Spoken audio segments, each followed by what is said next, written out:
Teman-teman, perkenalkan nama saya Diana Manurung. Saya dari Manajemen Informatika 250510249. Nah, pernah nggak sih kalian ngerasain bahwa halnya kalian memiliki laptop dengan RAM yang kecil, tapi kalian dapat menjalankan beberapa aplikasi sekaligus, meskipun RAM-nya terbatas. Nah, sekarang kita akan membahas tentang masalah tersebut. Masalah tersebut termasuk ke dalam virtual memory. Apa sih virtual memory tersebut?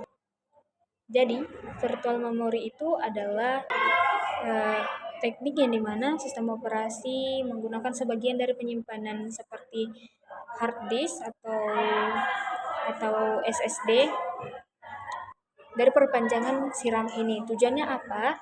Tujuannya itu biar laptop kita dapat berjalan meskipun kita menjalankan banyak aplikasi.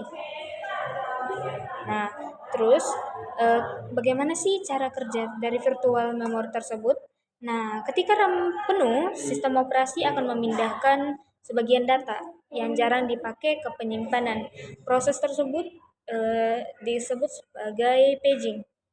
Nah, dari data yang disimpan itu yang berbentuk page di dalam file bernama swap atau page file.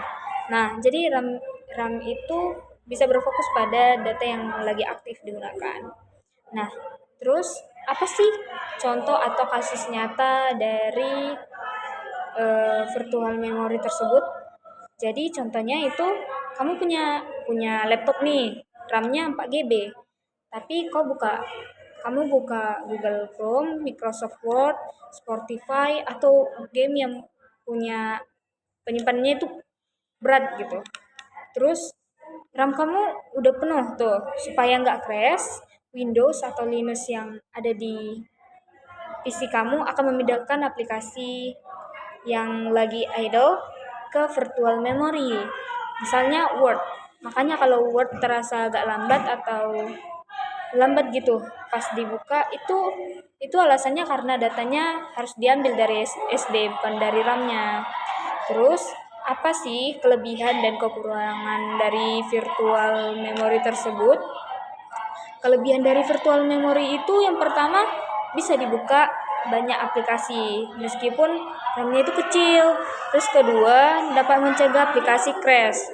Ketiga, itu membuat sistemnya lebih stabil. Sistemnya di PC kita itu lebih stabil. Tetapi ada juga kekurangannya. Di balik kelebihan ada juga kekurangannya.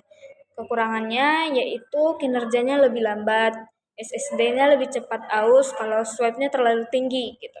Jadi, virtual memory itu diibaratkan sebagai superhero.